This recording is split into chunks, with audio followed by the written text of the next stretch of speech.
en ce qui concerne d'abord le soutien au nazisme, qui fait évidemment l'objet de l'ouvrage Le Vatican, l'Europe et le Reich, eh bien, on doit signaler qu'il s'inscrit dans une parfaite continuité dont il ne faudrait pas faire porter la responsabilité à l'exclusif Pie XII,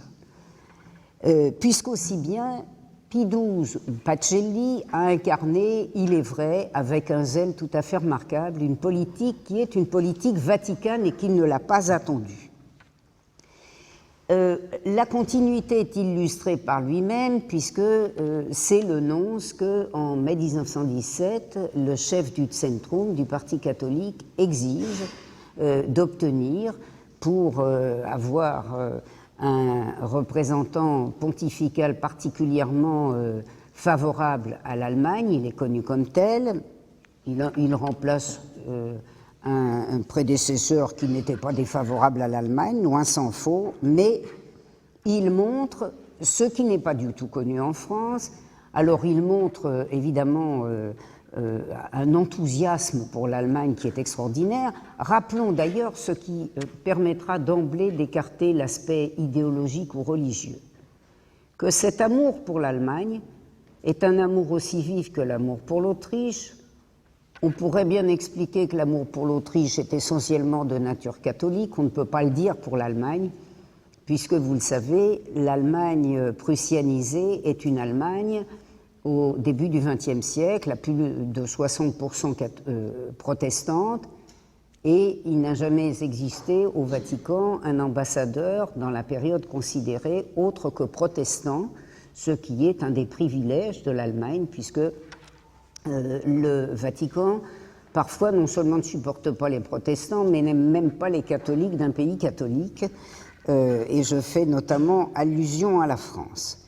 Il a donc été nonce à Munich en 1917, puis il est devenu nonce dans le Reich, et on ne le sait pas, mais c'est une caractéristique bien connue des archives. Il joue d'emblée un rôle, sur ordre du Vatican et avec enthousiasme, un rôle décisif dans le soutien de l'extrême droite, dont un petit groupuscule va devenir le groupe dirigeant, c'est-à-dire de l'extrême droite, dite völkisch, c'est-à-dire ce mot intraduisible que les Français traduisaient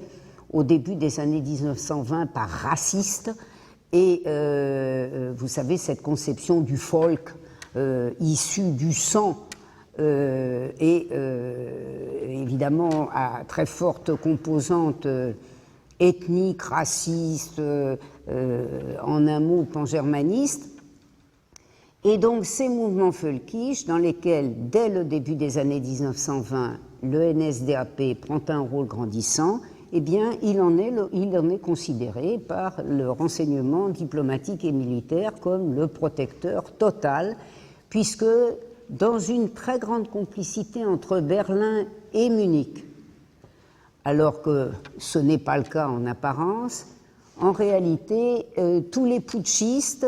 à partir du début des années 1920, se retrouvent, les putschistes en mal de putsch et après échec de putsch, comme par exemple en 1920, se retrouvent à Munich, où ils bénéficient de la totale complicité du nonce, qui d'ailleurs officiellement ne veut pas mettre les pieds à Berlin en 1920, alors qu'il est devenu nonce du Reich, mais attend la victoire d'un non-catholique, éminemment non-catholique, c'est-à-dire le représentant de la droite prussianisée et expansionniste Hindenburg, élu président de la République allemande en 1925, et que, en 1925, alors même qu'il y a un candidat catholique qui s'appelle Marx, mais vous vous en doutez, ça n'est pas le même, le Vatican, et non pas évidemment Pacelli seulement, le Vatican décide, avec fort peu de discrétion, de soutenir à fond Hindenburg et de ne pas soutenir son candidat du Zentrum parce qu'il déteste la solution à laquelle il a dû cependant se rallier en 1918-1919, c'est-à-dire celle d'une alliance momentanée des forces de droite avec une force bien utile en 1918, c'est-à-dire le SPD, qui a été utilisé comme élément pour faire échouer la Révolution avec beaucoup d'efficacité. Mais au début des années 1920, le Vatican fait partie des courants qui, comme en Allemagne, décident que cette alliance a bien trop duré et qu'il est impératif de reconstituer ce qui a été la caractéristique du Second Reich, c'est-à-dire l'alliance de la droite sans exclusive entre toutes les tendances catholiques ou protestantes de la droite, divisée à l'issue de la Première Guerre mondiale. Et au fond, la mission de Pacelli, mission vaticane de Pacelli, quels que soient les papes, que ce soit Benoît XV ou son successeur à partir de 1922, c'est-à-dire Ratti, devenu Pie XII, ces papes ont donc le souci commun de réaliser cette alliance des droites sans exclusive qui, compte tenu de l'histoire de l'Allemagne, de la violence de la crise, devient, à la faveur des élections du 14 septembre 1930, la droite nazie, puisque pendant la crise, la droite traditionnelle s'effondre, abandonnée largement par le patronat, parce qu'elle est abandonnée par le peuple. C'est un élément évidemment qu'il importe de connaître, non seulement pour ce qu'il révèle sur l'Allemagne, mais sur ce qu'il révèle sur l'histoire des populations, des pays en crise, y compris naturellement aujourd'hui. Et il joue un rôle très important dans cette réorganisation à droite, en favorisant l'évolution à droite du Zentrum, qui est assurée notamment par la victoire en 1928 de son candidat, de son ami, de son alter ego, Kaas. Et quand je dis son alter ego, je devrais même dire qu'il est beaucoup d'alter ego, puisque tout l'entourage de Pacelli est un entourage qui, depuis l'annonciature de Munich, est un entourage allemand. Et d'ailleurs, fort souvent, les diplomates français font observer que quand ils commencent une conversation, c'est le cas d'un diplomate en 1948, quand ils commencent une conversation en français, il est très rare qu'ils ne la finissent pas en allemand tant qu'il est phagocyté par cette influence allemande qui ne l'a jamais quitté et dans laquelle on trouve tous les compagnons de Munich et de Berlin des années 1917, 20 et suivantes. Il s'agit donc de réaliser une alliance à droite qui est symbolisée par la prise de pouvoir, la présidence de Kaas à la tête donc du Zentrum, et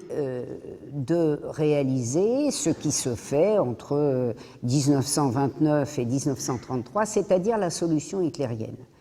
Une solution hitlérienne qui prend tout à fait les aspects qui ont été caractéristiques de la poussée du fascisme en Italie, puisque le phénomène est le même, avec, il faut le dire, là en l'occurrence un petit peu moins d'années, dans la mesure où la création du Vatican en Italie, c'est-à-dire le Parti populaire italien, qui est vraiment son enfant, son bébé, cette création de 1919-1920 est balayée dès 1920 quand le Vatican,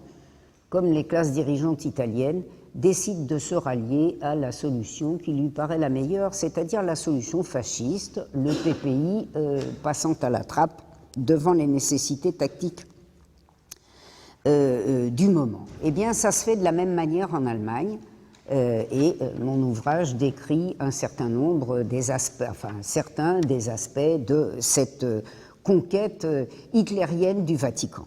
Toujours, bien entendu, au nom de la lutte nécessaire contre le bolchevisme, le laïcisme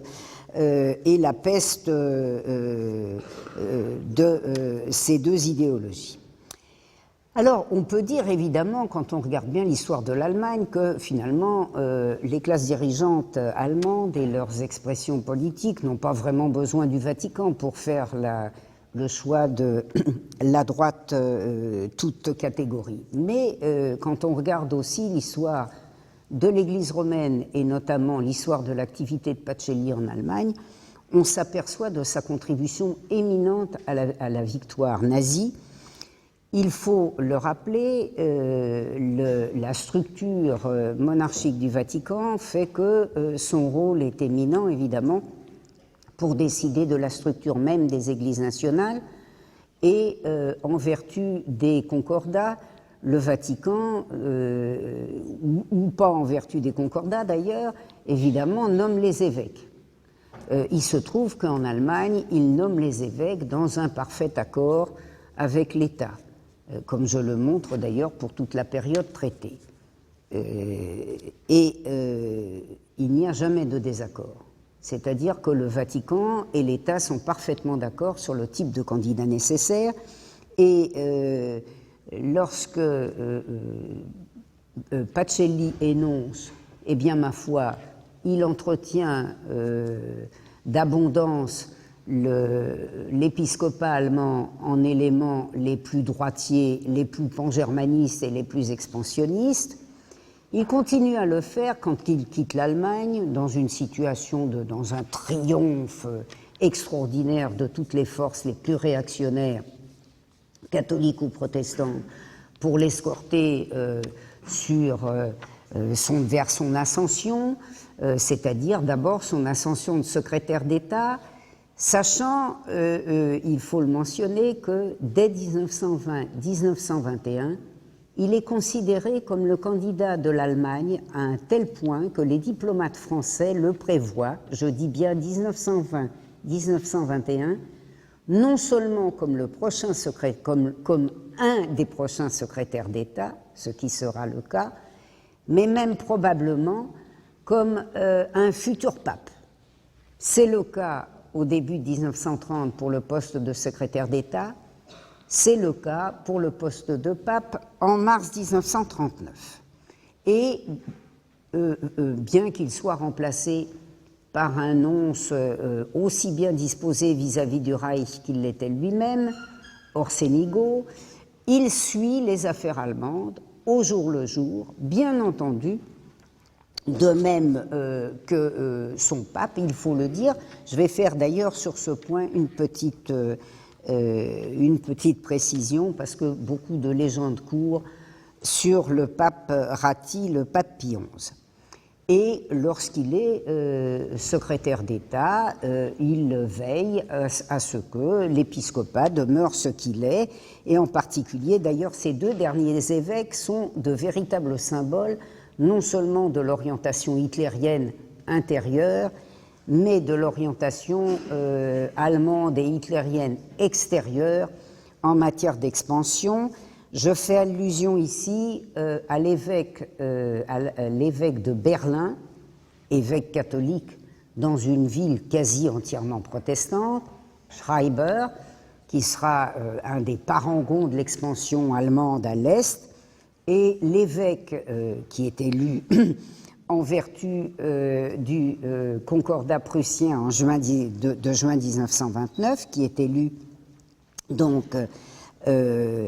lui-même au début des années 30, et je fais allusion à l'évêque Gröber, qui était tout simplement surnommé, élu en 1932, l'évêque brun, ce qui me dispensera de vous donner des précisions. Alors me direz-vous, mais j'ai entendu dire que Pie XI était tout à fait opposé à cette orientation pro-hitlérienne.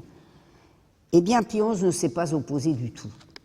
C'est une grande légende celle d'une évolution de Pie XI qui serait passée du moment où, effrayé par le danger bolchevique, à peu près égal à zéro en Allemagne, je dis bien à peu près égal à zéro en 1932-1933, même si le KPD surgit tout d'un coup dans les élections avec 16%, chiffre inédit depuis les débuts de la République de Weimar, et que ce pape Ratti, obsédé par la peur du communisme, se serait en quelque sorte rallié, affolé à M. Hitler, dont il dit à tout un chacun, notamment à notre ambassadeur Charleroi, qu'il se réjouit, début mars 1933, que M. Hitler ait été la première voix de gouvernement à dénoncer le bolchevisme en termes aussi catégoriques et à se joindre à la voix du pape. Mais Pillon serait devenu ensuite un vertueux qui, à la faveur des années suivantes et de la violation du Concordat de 1933, et puis des atteintes contre les catholiques, et puis de l'expansion par trop agressive de l'Allemagne, serait devenu ensuite un antifasciste et le pape des Alliés. Alors, je fais dans mon ouvrage litière d'une légende inoxydable, y compris avec ces dates fausses, fausseté établie par les archives. Je fais litière de la thèse selon laquelle une des encycliques de 1937, Mit brennender Sorge, c'est avec un souci brûlant que, aurait été une encyclique anti-hitlérienne ou anti-nazie. Le nom d'Hitler, le nom de nazisme, le nom de régime hitlérien n'est jamais prononcé. Et si vous lisez cette encyclique, et vous pouvez aisément la lire parce qu'elle doit être en ligne maintenant, comme un certain nombre d'encycliques, vous vous apercevrez qu'il ne s'agit pas du tout de ça. Pas du tout. Il s'agit tout simplement de ce qui est le fruit d'un des conflits graves entre l'Église et le Vatican, qui a fait l'objet déjà d'un règlement très violent et très expéditif par Bismarck, dans les années 1870, affrontement connu sous le terme de Kulturkampf, qui avait une fonction très simple, qui va bientôt d'ailleurs nous introduire à la question extérieure, c'est que la Prusse ne veut pas, veut bien laisser l'Église s'occuper des catholiques et apaiser et rendre dociles les populations catholiques là où on ne peut pas faire autrement, avec l'héritage de l'histoire que comporte la maîtrise de l'Empire d'Autriche sur ces populations catholiques. Je fais en particulier allusion au royaume de Bavière. Mais la Prusse déteste qu'on s'occupe de se mêler de ses affaires intérieures, et par conséquent, le Kulturkampf de Bismarck a été une tentative réussie pour empêcher l'Autriche de continuer à œuvrer en Prusse ou en Allemagne comme elle le faisait jusqu'à la solution définitive, c'est-à-dire celle d'une unité allemande sous égide prussienne. Eh bien, il se fait une chose avec l'Allemagne hitlérienne, c'est-à-dire que, après avoir consenti le Concordat, qui était d'ailleurs la mission officielle du nonce depuis 1917. La mission officielle d'un nonce, c'est d'établir un concordat dans les pays où il n'y en a point. Ou c'était de rétablir un concordat ou de moderniser un concordat dans les pays ou dans les Länder, en l'occurrence en Allemagne, où il y en avait déjà. En réalité, cette question du concordat, ça a été la question prétexte pour réaliser l'entente totale. Et ce qui a symbolisé l'entente parfaite entre le Reich et le Vatican, c'est ce fameux concordat de juillet 1933, dont les tenants de la légende du pape résistant, du pape des Alliés, nous expliquent que, en réalité, c'est un concordat qui a été violé par l'Allemagne et que, bien entendu, ça a scandalisé le Vatican. Il n'a pas du tout été violé, car, comme l'a expliqué avant moi le très grand historien de l'Église catholique allemande, Günther Lévy, dans un ouvrage de 1964 traduit en français dès 1965, et qui s'appelle « L'Église catholique sous le nazisme » et dont je recommande à tout un chacun la lecture, comme il l'a montré et comme je l'ai montré, avec des archives nouvelles, eh bien, le Vatican a capitulé à tous égards, y compris dans le Concordat, en renonçant au droit d'organiser les catholiques. Car la concurrence s'est faite à l'époque de Bismarck, concurrence évidemment qui ne se posait même pas dans une Prusse protestante, mais qui se posait dans une série de régions catholiques. La question ne se pose pas pour l'Allemagne hitlérienne où les nazis, qui veulent bien faire alliance avec le catholicisme, en particulier d'ailleurs pour des motifs extérieurs, se sentent tout à fait l'énergie de régir eux-mêmes leur jeunesse, y compris dans les zones catholiques, et n'ont plus besoin de l'Église catholique pour le faire escalité. Ce qui est un des aspects essentiels du Concordat. Ce qui fait que tout le thème de 1933-1937 sur la violation du Concordat est un thème à usage externe, en particulier destiné aux anciens pays de l'entente, y compris les États-Unis, et non pas un véritable sujet de conflit entre le Vatican et le Reich. Il faut dire de ce point de vue, comme dans bien d'autres, que l'Allemagne est encore plus favorisée que l'Italie, car le fascisme italien met tout de même, bien que l'entente soit excellente, 7 ans pour obtenir un concordat, disons 6 ans, février 1929, tandis qu'il est déjà bouclé, bricolé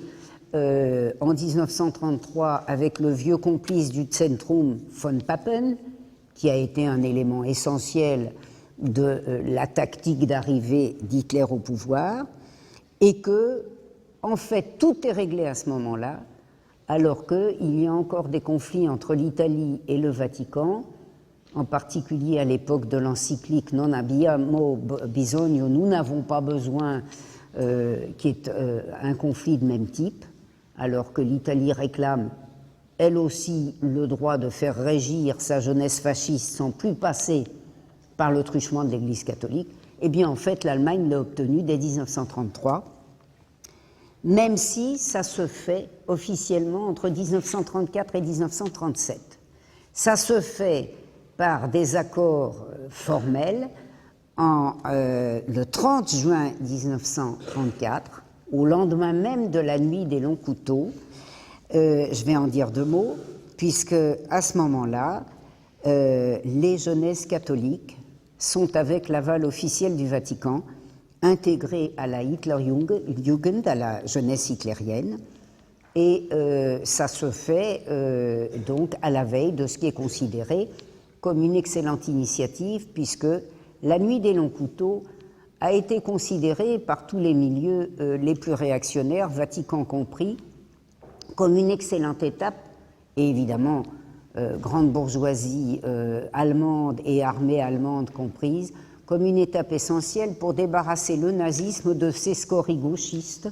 puisque les SA étaient considérés comme un élément qui voulait un peu secouer le cocotier, ce qui n'était pas du tout au programme. Et par conséquent, ça explique que le Vatican accorde à peine un regard à ceux qui sont censés l'avoir servi pendant si longtemps, puisque le régime hitlérien profite de la nuit des longs couteaux pour éliminer des adversaires très divers, il n'y a pas toujours de place pour tout le monde, et en particulier élimine quelques représentants essentiels de l'action catholique, en particulier son chef, Erich Klausner, qui la semaine précédente a chanté les louanges dans une église de Berlin de ce merveilleux régime promis à l'expansion, et qui est assassiné dans la nuit des longs couteaux, sans que le Vatican s'en émeuve ni s'appresse davantage. Donc, la Curie a été ravie de la persécution des Rouges et l'a fait savoir. Elle n'a pas été du tout mécontente de la persécution des Juifs, à une époque où ouvertement, d'ailleurs, elle présente ceux-ci comme des suppôts du bolchevisme. La France a été d'ailleurs un des pays qui a pu le constater, puisque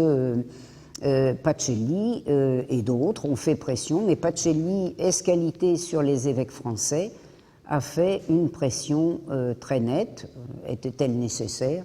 pour que, par exemple, l'Église française n'eut rien à dire contre le boycott des Juifs le 1er avril 1933. Et là encore, me direz-vous, mais j'ai entendu dire qu'il y a eu une fameuse encyclique cachée, que le pape, à la veille de mourir, allait sortir cette encyclique cachée de ses tiroirs et que, évidemment, sa succession par Pacelli a compromis la connaissance de cette affaire. Je ne sais pas si vous avez lu l'ouvrage dont il a été fait grand cas de 1995 sur l'encyclique cachée,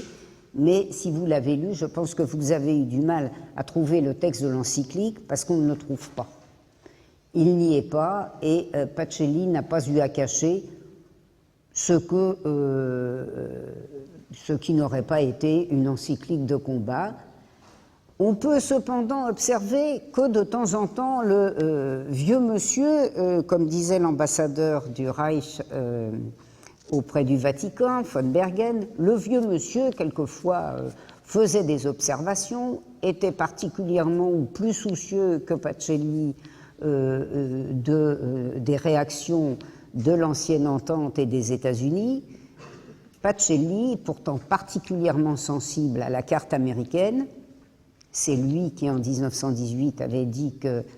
les États-Unis étaient la seule bouée de sauvetage pour l'Allemagne. Eh bien, Pacelli, lui, avec son accession à la papauté, ne cache pas du tout son enthousiasme à l'égard du régime hitlérien et que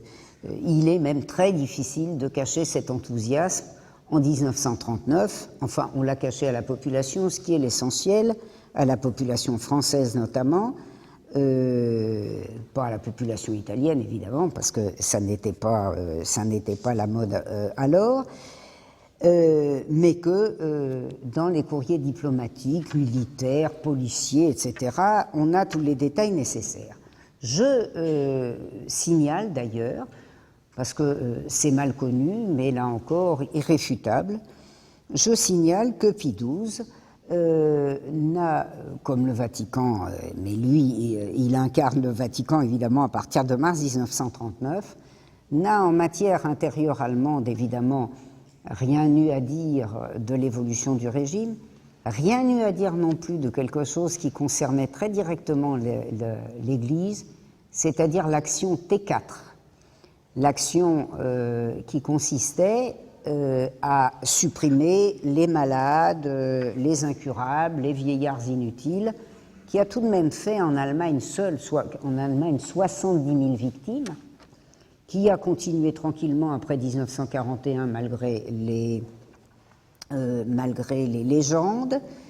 et dont le Vatican n'a jamais parlé, sauf une allusion absolument incompréhensible dans un numéro de l'Osservatore Romano, c'est-à-dire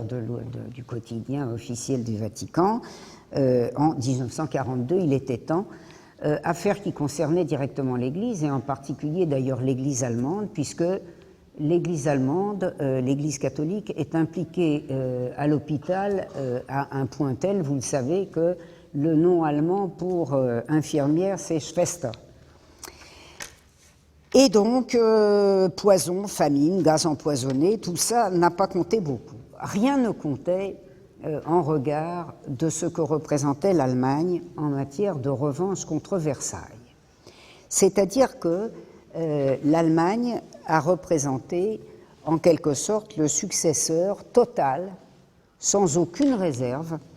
de l'Empire autrichien, dont le Vatican avait, sur le plan religieux ou idéologique, accompagné toute l'expansion moderne, et jusqu'au XIXe siècle, le XIXe siècle étant celui du déclin et de l'agonie. Là est véritablement la clé, avec la puissance de l'Église catholique, la richesse de l'Église catholique allemande. Je note simplement pour mémoire, parce qu'on a la statistique pour le début des années 60, mais toute proportion gardée, ça n'était pas très différent dans l'entre-deux-guerres,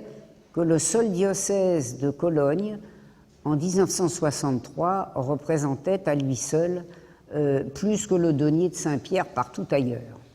C'est vous dire comme c'est une affaire précieuse. Alors, pour évoquer le caractère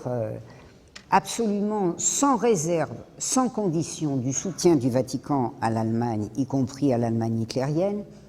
il faut revenir un peu en arrière et rappeler que l'Allemagne a, pendant la Première Guerre mondiale, et je dirais sous la nonciature de Pacelli, a entièrement pris la place de l'Autriche réduite au rôle de croupion par son incapacité dans la guerre. Et d'ailleurs, c'est le cœur de l'admiration de Pacelli pour les Hohenzollern en général et pour le Kaiser Guillaume II en particulier, puisque c'est lui qui a été à l'origine de la fameuse lettre pontificale de Benoît XV du 1er août 1917 qui visait à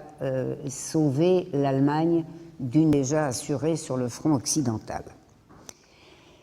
Ce qu'on ne sait pas, c'est ce qui est avéré par les sources diplomatiques et militaires, c'est-à-dire qu'entre 1918 et 1919, la papauté a accepté de soutenir l'Allemagne dans toutes ses entreprises extérieures, à plusieurs titres. La récupération de l'Altreich, c'est-à-dire les frontières de l'Allemagne de 1918, la succession de l'Empire d'Autriche en déshérence, succession de l'Empire d'Autriche dont la première étape serait naturellement constituée par l'Anschluss, interdit, vous le savez, par les traités de Versailles et de Saint-Germain, c'est-à-dire relatif à l'Allemagne et relatif à l'Autriche, et bien au-delà, soutien des buts de guerre germanique, pour reprendre l'expression de l'ouvrage de Fritz Fischer sur les buts de guerre germanique de la Première Guerre mondiale,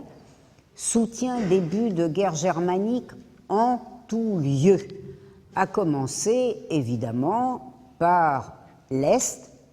c'est-à-dire non seulement l'Empire d'Autriche, mais la Russie,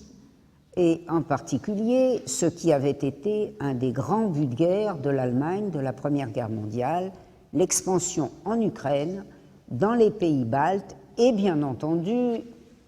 au-delà, dans le cœur de la Russie. Je n'ai pas le temps évidemment de développer ici, mais c'est bien sûr développé dans mon ouvrage. Et puis, expansion à l'ouest, à commencer par l'Alsace-Lorraine, qui naturellement est considérée comme une juste propriété de l'Allemagne que la France a eu l'audace de vouloir récupérer. Il faut bien dire que même en pleine phase locarnienne, c'est-à-dire du traité de Locarno d'octobre 1925, par lequel sont garanties sur le papier les frontières occidentales de l'Allemagne, mais pas les orientales. Donc, même en pleine phase locarnienne, alors que le Vatican soutient avec fracas la réconciliation franco-allemande et jure qu'il œuvre à la paix avec un centrum qui ne rêve que de paix, mais qui prépare la guerre. Donc même en pleine phase locarnienne, le Vatican, via Pacelli, avoue pratiquement le programme d'expansion. C'est lui qui emprunte à Casse cette extraordinaire expression qui sert de synonyme à l'expansion tous azimuts, qui est les nécessités vitales de l'économie allemande. Les nécessités vitales de l'économie allemande que Pacelli, devenu Pie XII, invoque sans arrêt en 1939-1940 pour expliquer qu'il est absolument impératif de faire droit aux revendications allemandes et de faire la paix sur la base de ces revendications.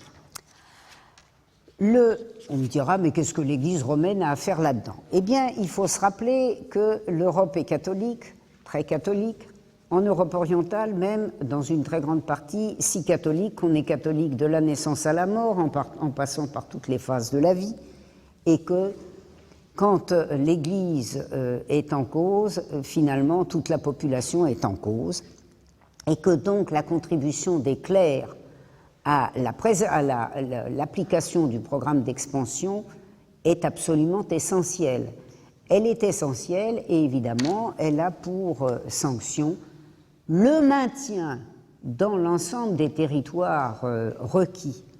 de personnel clérical germanique ou germanisé, ce qui est systématique en Europe orientale, et c'est ce qui aurait même été systématique au niveau épiscopal en France, avec le maintien de ce que Clémenceau appelait méchamment les évêques Bosch, mais qui a fait l'objet d'une initiative gallicane tout à fait originale, c'est-à-dire qu'en 1918, Clémenceau a eu un coup de sang et a décidé de remplacer, à la faveur d'ailleurs du concordat d'Alsace-Moselle, de remplacer les évêques allemands par des évêques français qui allaient se révéler d'ailleurs extrêmement perméables aussi à l'influence vaticane et donc à l'influence germanique. Mais que, en Alsace-Moselle, un clergé germanisé a été maintenu et que c'est une dimension fondamentale, je dirais, de la pénétration allemande à l'intérieur de l'Alsace-Moselle qui est tout à fait considérable et que j'ai étudié non seulement dans l'ouvrage sur le Vatican, mais dans mon travail sur les années 30 et en particulier dans l'ouvrage appelé « Le choix de la défaite ». Alors,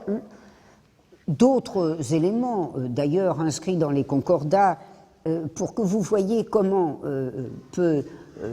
s'infiltrer une influence qu'on ne soupçonne même pas. Comment récupérer le territoire? Par plein, évidemment, par une multitude de canaux et notamment les concordats. Par exemple, dans les concordats des années 1920, notamment d'ailleurs dans celui de Prusse en 1929, mais l'affaire courait depuis longtemps, il est question de préserver les droits religieux des minorités allemandes, c'est-à-dire le droit à la langue. Et le droit à la langue, ça signifie l'obligation de parler allemand, de telle sorte que l'Église joue un rôle déterminant, a joué un rôle déterminant dans les années 1920 et continue bien entendu dans les années 1930. C'est en particulier consacré par le Concordat de 1933 que j'ai évoqué tout à l'heure et dont l'article 29 garantit, je cite, la protection des minorités allemandes par ses divers privilèges et dont l'article 30 prévoit une affaire qui a l'air très religieuse mais qui ne l'est pas, une prière pour le bien-être du Reich allemand et de son peuple après chaque grand-messe. Bon, je raconte évidemment comment l'Est a pu être d'autant plus aisément phagocyté que l'Église romaine y avait paré. Alors, l'anti-bolchevisme, évidemment, promet un prétexte tout à fait plaisant, mais il faut être raisonnable. Tout ça n'a rien à voir avec le bolchevisme, puisque la guerre contre la Russie a commencé bien avant l'ère bolchevique. Et que, vous le savez peut-être, tout comme Bismarck avait décidé que l'Église ne ferait pas la loi en Prusse, ni dans l'Allemagne prussianisée, eh bien, les tsars avaient décidé de temps en temps, et même de plus en plus fréquemment, à la fin du XIXe siècle, de rogner les ongles de l'Église, et par conséquent de s'opposer à toute expansion de l'Église catholique, ce qui explique ce que l'Église a appelé une persécution. Il faut avoir ces choses en tête pour comprendre l'histoire de l'Europe orientale aujourd'hui, et en particulier des caractéristiques tout à fait présentes de l'opération ukrainienne. Puisqu'aussi bien, et j'en aurais fini de mon explication qui doit être ici courte, un prélat avait été affecté par l'Empire d'Autriche-Hongrie en 1906-1907 à la conquête uniate de la Galicie et bien à l'est encore, c'est-à-dire de la partie de la Pologne affectée à l'Autriche, et puis évidemment de l'Ukraine orthodoxe devenue ou redevenue soviétique en 1920. C'est un seigneur, c'est un certain Andrei Sheptiki, dont il a été d'ailleurs récemment parlé, moins que de Stépinac, mais on en a parlé quand même, c'est-à-dire L'archevêque Ruthène de Léopold, Lemberg, de son nom germanique, plus connu sous son nom de Lvov, ou Lviv aujourd'hui, dans la phase ukrainienne, et il s'agissait, à partir de Lemberg, de préparer toute l'expansion vers l'ensemble de l'Ukraine, et il faut bien le dire, vers l'ensemble de la Russie, c'est-à-dire de mener une guerre contre les Russes orthodoxes, mais aussi contre les Polonais. On n'aura peut-être pas le temps de parler de la Pologne, mais c'est dommage,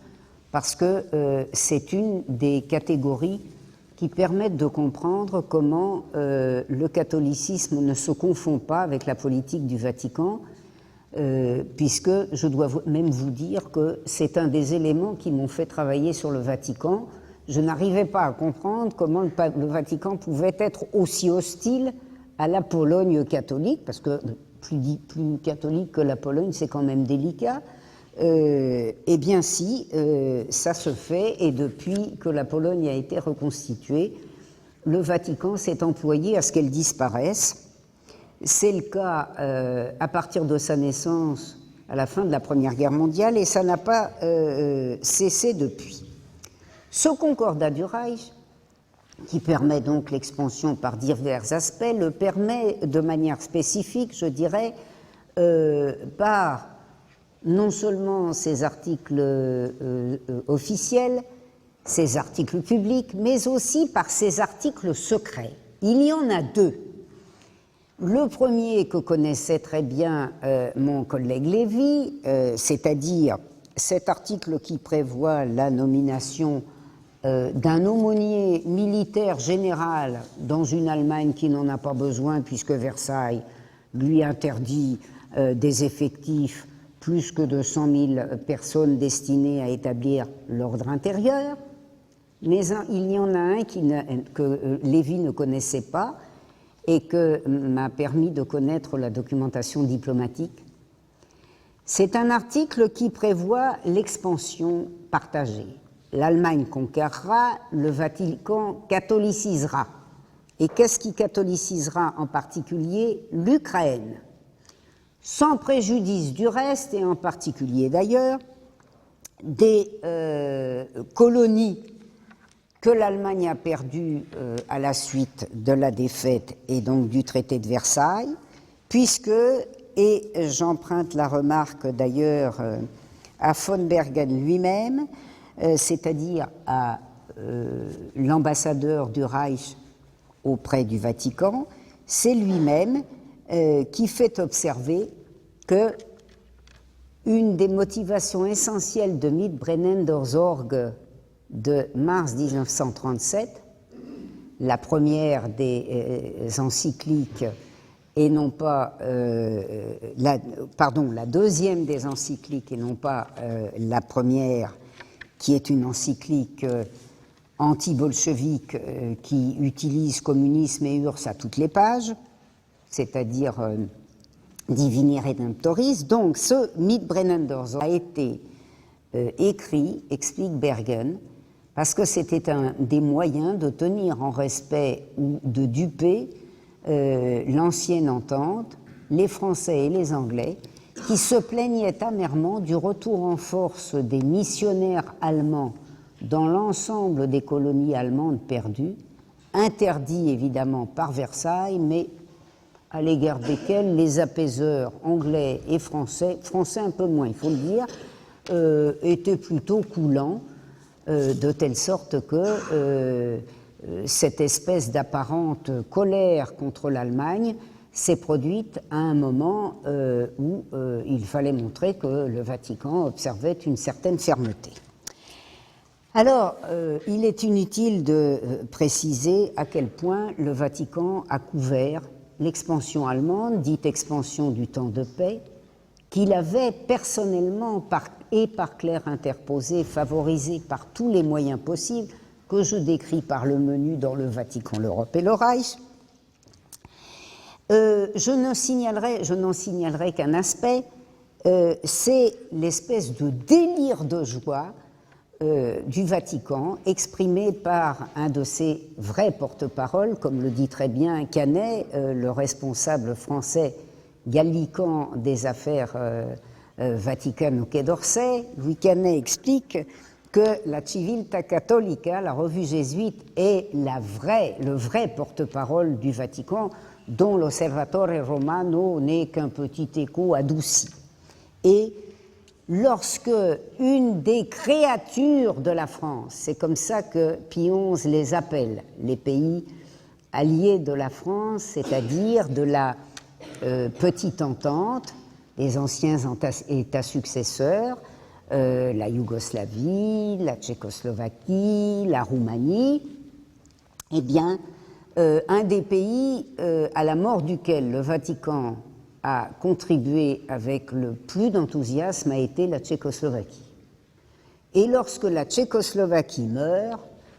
sous les coups à la fois de l'Allemagne et des apaiseurs, il y a un remarquable article, remarquable de franchise de la Civiltà Cattolica que la diplomatie française commente, puisque la revue jésuite y voit une démonstration de l'inanité du traité de Versailles, que l'Église se fait gloire d'avoir condamné, dont elle se vante d'avoir prévu la faillite alors que le vulgaire le portait au nu. Et il y a une espèce d'explosion là dans laquelle le Vatican raconte aussi tout ce qu'il pense de la France, puisqu'il traite Clémenceau d'ancien compère des socialistes, vieux pétroleur communard de France. Enfin, vous voyez, je vous passe des détails. Et il montre à quel point, désormais, sont vaincus les porteurs de cette Europe de Versailles débile, qui ont créé, je cite la Civiltà Cattolica, ce branlant édifice qui voulait être le chef-d'œuvre du laïcisme, la société des nations, la vanité personnifiée. Eh bien, puisque je pense qu'il me reste encore un petit peu de temps, en ayant donné ces quelques éléments, évidemment, qui appellent précision, je vais passer à la deuxième ou à la troisième partie, en tout cas à la deuxième partie chronologique de mon exposé, c'est-à-dire l'Église romaine dans la Deuxième Guerre mondiale, qui est connue mais pas assez, parce que donne quelques éléments intéressants, en particulier d'ailleurs tirés des archives américaines, puisque le banquet qui se tient à un moment avec toute une série de prélats fait allusion à un courrier des Foreign Relations of the United States, c'est-à-dire les archives publiées américaines, mais qui dit quand même très peu de choses. D'abord, évidemment, l'idylle de guerre a été difficile à dissimuler. Et elle n'est pas seulement le silence sur les persécutions, les déportations, les massacres, etc. Elle est une explosion de joie d'ailleurs dont le secrétaire de la congrégation orientale, le cardinal Tisserand, qui est un personnage particulièrement intéressant, parce que c'est un grand espion de la France qui a été envoyé tôt au Vatican pour raconter ce qui s'y passait, qui est un grand conservateur, très conservateur, qui sera un des sauveteurs de criminels de guerre, comme l'ensemble du corps épiscopal et cardinalis, et l'ensemble d'ailleurs de l'Église romaine, mais qui avait ces caractéristiques du grand espion d'une très grande lucidité, et qui raconte en particulier une extraordinaire conversation avec Pie XII à la fin de 1939, quand Pie XII lui explique que l'Allemagne va bientôt gagner la guerre, que tout est fait, que tout est terminé, qu'elle a une arme qui pulvérise tout, le béton, l'acier, etc., et qui, s'apercevant que Tisserand ne le suit pas tout à fait sur cette orientation, finit par retrouver son assiette et dit « mais vous savez, bien entendu, je souhaite la victoire de l'entente, mais on ne peut pas le dire. » Il ne souhaite pas la victoire de l'entente, les nonces et divers prélats ne souhaitent pas la victoire de l'entente et le font savoir avec encore beaucoup plus de précision qu'on ne le savait à l'époque où Friedlander a publié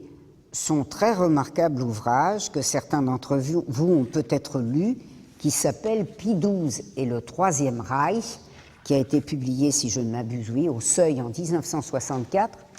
et d'ailleurs dont la dernière réédition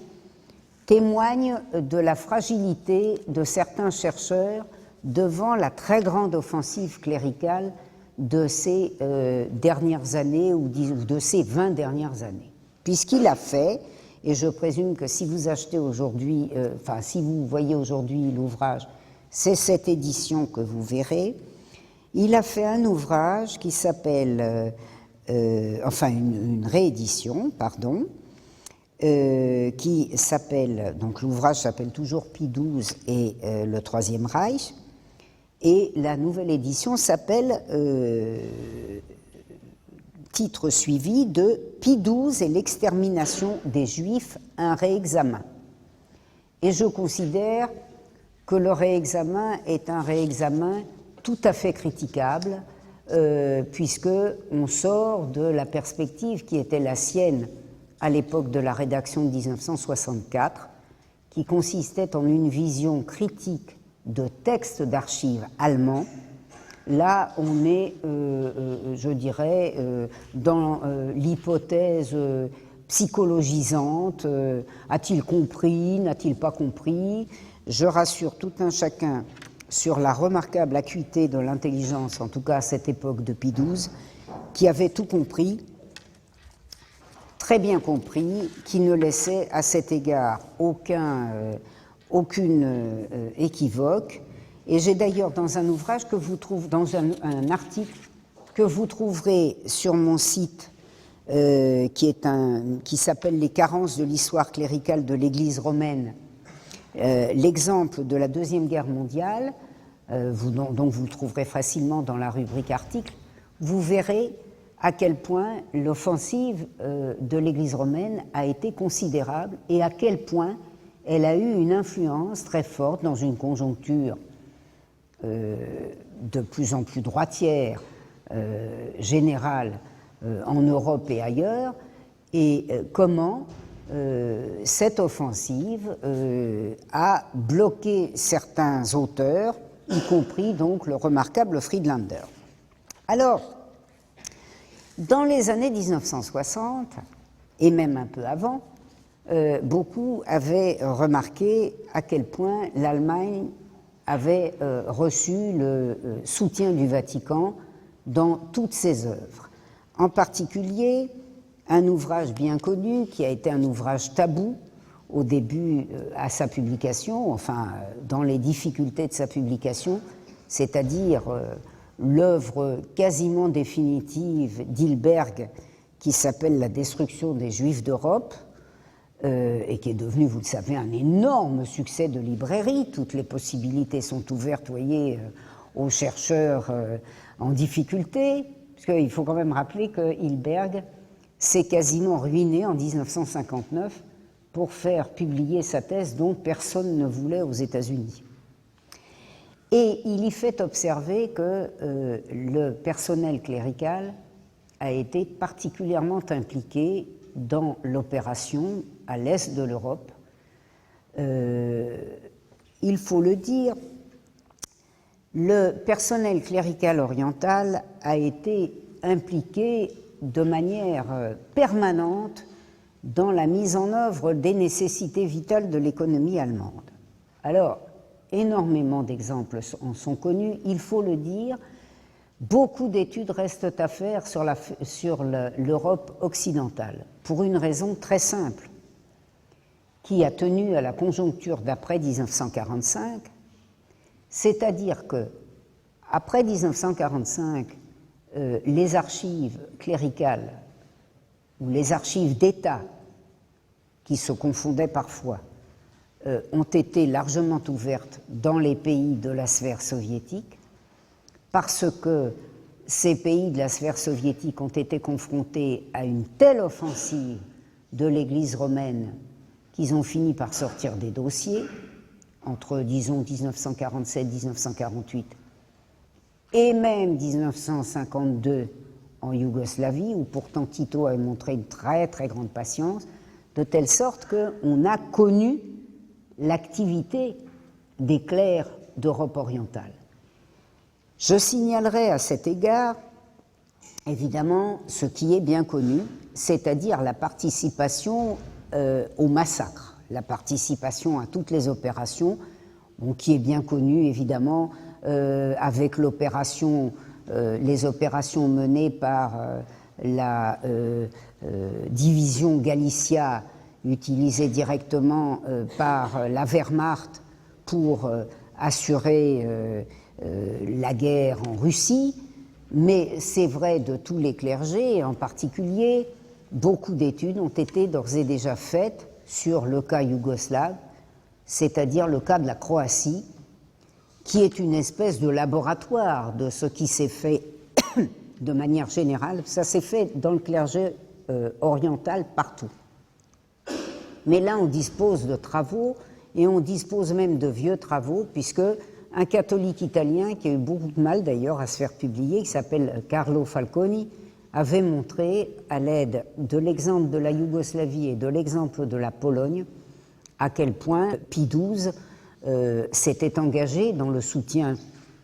inconditionnel à l'Allemagne, et à quel point, bien entendu, consécutivement, toute l'Église romaine avait été engagée. En particulier dans l'État chéri de Croatie, dont le Vatican avait été le principal parrain, avec le parrainage du mouvement Oustachi. On nous parle beaucoup, en particulier de son chef, de l'abominable Ante Pavelić, que, comme plus de 30 000 de ses pareils, l'Église romaine a sauvé à partir de 1945, et même parfois avant, sachant qu'évidemment, elle l'a soustrait à tout châtiment, mais on ne nous parle pas, peut-être ce nom vous dit quelque chose, de quelqu'un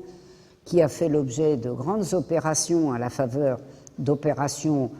d'abord politiques puis militaires contre la Yougoslavie, c'est-à-dire Alois Stepinac. Vous savez, qui a été canonisé ou je ne me rappelle plus, béatifié, puisque je ne sais pas s'il a été encore canonisé, mais quand la Yougoslavie subissait, ou avant qu'elle ne subisse les bombardements, parce que je me rappelle qu'en 1998, je me suis dit que ça sentait vraiment très mauvais pour la Yougoslavie. Or, Stepinac, qui avait été un agent austro-allemand pendant la Première Guerre mondiale, parti espionner le camp serbe, avait fait ensuite une carrière que j'expose dans le Vatican, l'Europe et le Reich, et était le deuxième personnage de l'État croate, deuxième personnage politique de l'État croate. On vous explique que, par exemple, le décret de conversion forcée des Serbes, c'est-à-dire, vous le savez, cette opération de masse qui consistait à réunir des centaines ou des milliers de Serbes pour les contraindre à la conversion, sachant que ceux qui étaient considérés comme les plus dangereux avaient été éliminés d'emblée. C'est les analphabètes qu'il fallait contraindre à la conversion, les autres étant considérés, si je puis dire, comme inconvertibles. Et donc, on vous dit que c'est Ante Pavelić. Ce n'est pas Ante Pavelić, c'est un décret du Vatican. C'est un décret du Vatican, contresigné évidemment par le secrétaire de la Congrégation orientale, nous sommes bien placés pour le connaître, puisque c'est le cardinal français Tisserand, qui a tout avoué d'ailleurs quand les Yougoslaves très fâchés en 1952 ont lâché l'information. Mais, me direz-vous, voilà une opération de conversion forcée qui est bien condamnable et qui rappelle l'Inquisition, mais après tout, la dimension matérielle en est totalement exclue. Eh bien non,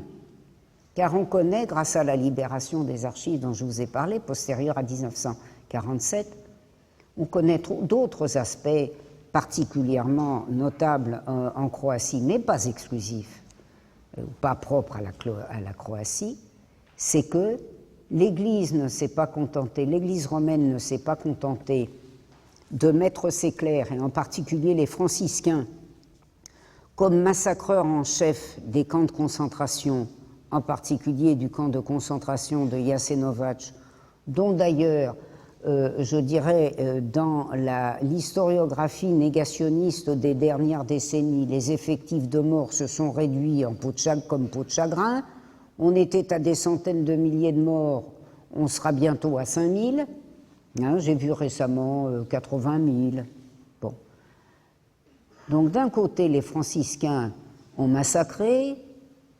de l'autre côté, l'Église romaine s'est arrondie, a arrondi le domaine de ses évêques avec la confiscation des biens de tous les assassinés et parfois convertis. Ah, me direz-vous, voilà qui est excessif. Pas du tout. En particulier, d'ailleurs, l'opération requérait l'aval du nonce Marcone et on a trouvé sa signature sur une série d'actes que, comme je vous le disais tout à l'heure, les Yougoslaves ont bien voulu verser à la connaissance publique.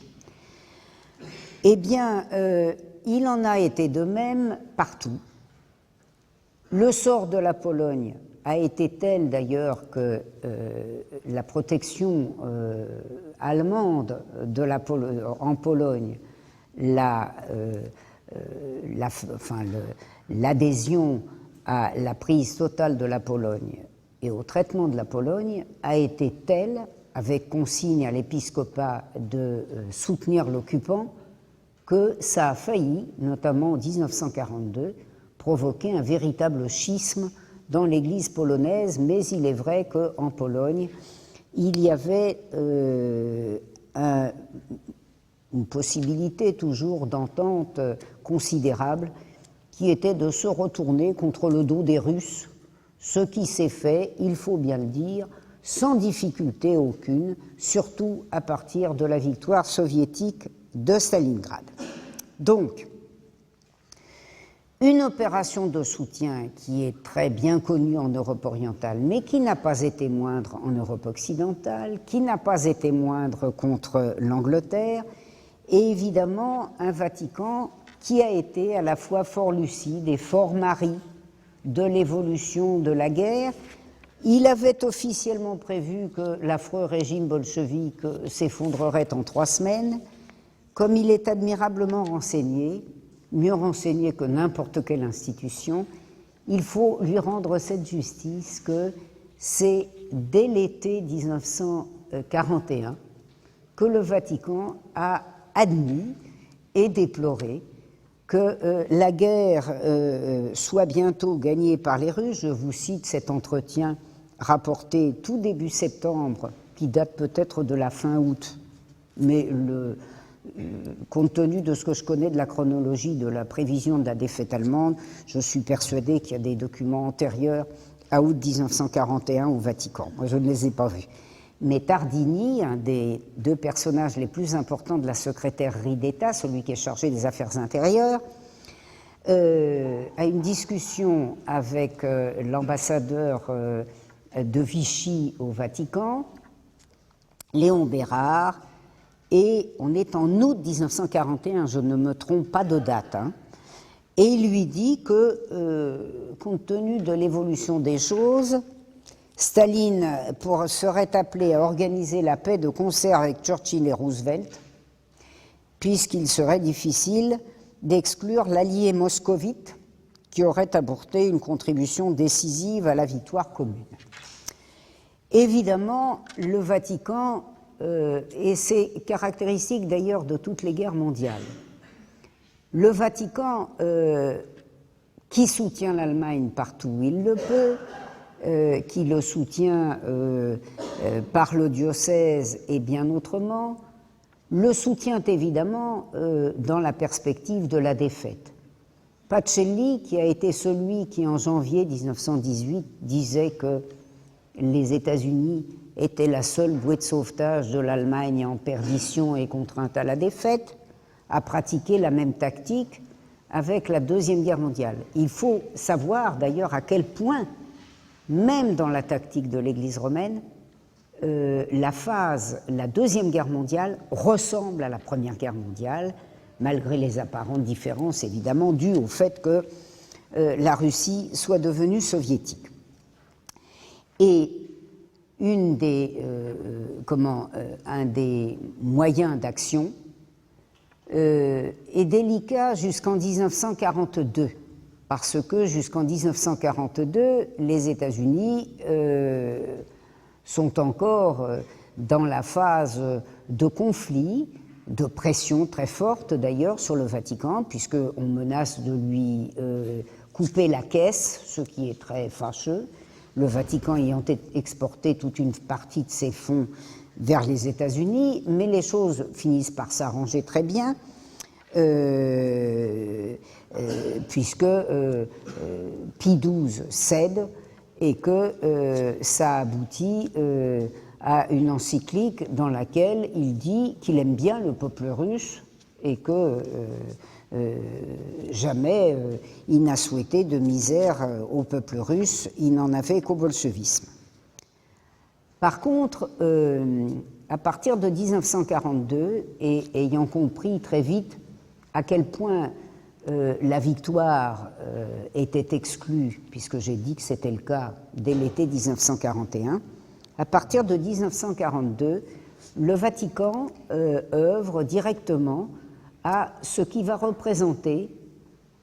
jusqu'en 1955, je dis bien jusqu'en 1955 parce qu'en 1955 il ne reste plus grand-chose à faire, l'essentiel est bouclé, va œuvrer à ce que j'ai appelé le sauvetage-recyclage des criminels de guerre. Naturellement pas tout seul, il n'en a pas les moyens, bien qu'il dispose de moyens techniques et en personnel tout à fait considérables, puisque c'est entre le printemps et l'été 1942 qu'il ménage ce qu'on a appelé la filière argentine, qui est la filière la plus importante de l'exfiltration des rats. Vous savez, ce qu'on appelle les rat lines. Hein, les rat lines, c'est une filière de rats, de fuite des rats, filière absolument considérable et sur laquelle, assurément, la recherche historique internationale a le plus progressé dans les 15 dernières années. Je vous signale à cet égard le très remarquable ouvrage de Uki Goni, dont il est une honte pour la France qu'il n'ait pas été encore traduit, et qui, s'il était traduit, s'appellerait Le vrai Odessa, hein, c'est le nom de code de la filière, comment Péronne a amené les criminels de guerre nazis vers l'Argentine, mais ça a été publié à Londres en 2003 et ça attend encore traduction. Les archives, y compris les archives françaises, sont extrêmement explicites et nous savons désormais quelle a été la contribution de l'Allemagne, du Vatican, non seulement à l'aide de l'Allemagne dans la phase de victoire du Blitzkrieg, dans toutes les œuvres de l'Allemagne nazie jusqu'au bout, mais aussi dans l'établissement d'une paix douce à laquelle le Vatican n'avait pas seul intérêt, puisqu'aussi bien s'est reconstitué à partir de 1943 surtout, et de manière continue depuis, l'alliance qui s'était établie à la fin de la Première Guerre mondiale entre le premier financier du sauvetage-recyclage des criminels de guerre et son réalisateur essentiel, les États-Unis et le Vatican. Il faut que vous le sachiez,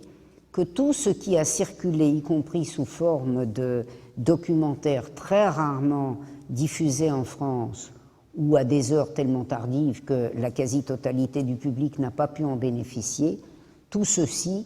fait l'objet, grâce aux archives, de démonstrations absolument absolument convaincantes. Donc, d'une part, sauvetage-recyclage qui s'est compté en dizaines de milliers, c'est même à peu près inévaluable. On le sait, on connaît les effectifs pour les Croates, c'est plus de 30 000, dont Pavelić. c'est vrai de l'ensemble, évidemment, de la zone concernée, y compris d'ailleurs des criminels de guerre français, qui ont fait l'objet du même sauvetage, bien que le sauvetage le plus conséquent, avec les effectifs les plus massifs, ait été logiquement le sauvetage allemand et le sauvetage croate.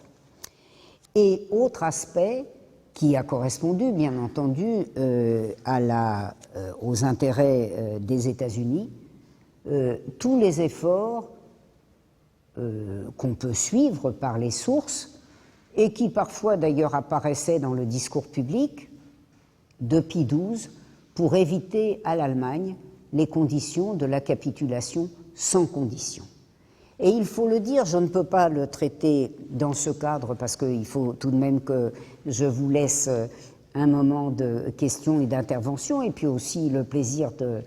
prendre par la bibliographie connaissance des écrits et ils sont si divers que je vous l'ai dit, on ne sait plus où donner de la tête, malheureusement pas toujours en français. Il faut savoir à quel point on est là dans la continuité directe de ce que j'ai appelé le sauvetage-recyclage des criminels de guerre dans l'après-guerre. Quand j'ai fait la première édition du Vatican, l'Europe et le Reich, je me suis naturellement, parce que c'est le propre d'un chercheur scientifique, je me suis posé beaucoup de questions pour lesquelles je n'avais pas encore réponse. C'était des questions qui étaient des questions souvent déjà affirmatives, mais sur un point pas suffisamment affirmative. C'est-à-dire que l'alliance entre les États-Unis et le Vatican a été une clé de ce qui apparaît aujourd'hui dans les tourments de la crise systémique et d'une phase aiguë de la crise systémique, c'est-à-dire que le Vatican a joué un rôle majeur dans les objectifs de guerre et de paix des États-Unis, parce que leurs intérêts étaient à cet égard communs, sauver l'Allemagne et sauver les protégés de l'Allemagne était évidemment en concordance avec les intérêts propres des États-Unis. Ce que je me posais comme question en 1995-96, c'était évidemment la contribution du Vatican à certains basculements de la zone d'occupation ou de libération soviétique de l'après-guerre, de la zone d'influence soviétique. Mais ce qui ressort aujourd'hui des archives, c'est que le programme américain consistant à confondre les zones d'influence avec les zones d'influence américaines, le Vatican a, comme après la Première Guerre mondiale, contribué de manière notable au succès du programme d'expansion allemande, c'est-à-dire que la zone d'expansion soviétique a été d'emblée condamnée à la disparition par une alliance particulièrement efficace entre l'impérialisme riche, enrichi, sorti vainqueur de la Deuxième Guerre mondiale, et du Vatican, qui a poursuivi, après 1945, cette politique d'expansion germanique en Europe qui avait caractérisé son histoire depuis l'ère des Habsbourg. Je pense qu'on peut s'arrêter là pour laisser peut-être un petit peu de place aux questions. Et si je pouvais avoir...